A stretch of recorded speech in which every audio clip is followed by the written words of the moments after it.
Yeah, guys, for at least right now, those two candidates going in two different directions. Donald Trump looking for his next big win. Nikki Haley hoping that her home state can help keep her in this race. Donald Trump is heading to Nevada for a rally in Las Vegas this weekend. He is heavily favored in that state's caucuses coming up in about 2 weeks from now. Meanwhile, the Haley campaign is back in South Carolina. That's the state that elected her twice as their governor. But even with that history, Donald Trump is leading in the polls there, right around by an average of about 30%. Now, last night, Haley told her supporters here in New Hampshire that the Granite State is first in the nation, but not last in the nation, projecting a lot of confidence with pressing on with her campaign for now. Political science professor Chris Galdieri tells us there are a lot of questions about what these next few weeks will look like for Haley, including whether or not she'll be able to keep up with her fundraising.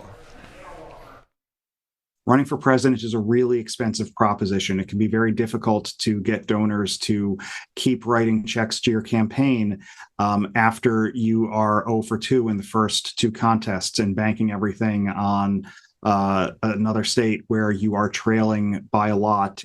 Now, Galdieri also says that there aren't many other states like us here in New Hampshire, with the combination of a large number of independent voters who are also being allowed to vote in a party's primary. That's a voting bloc that we saw a lot of success with the Haley campaign last night, but he says it may be difficult for her to recreate that in other states. In the newsroom, Ross Ketchke, WMUR News 9.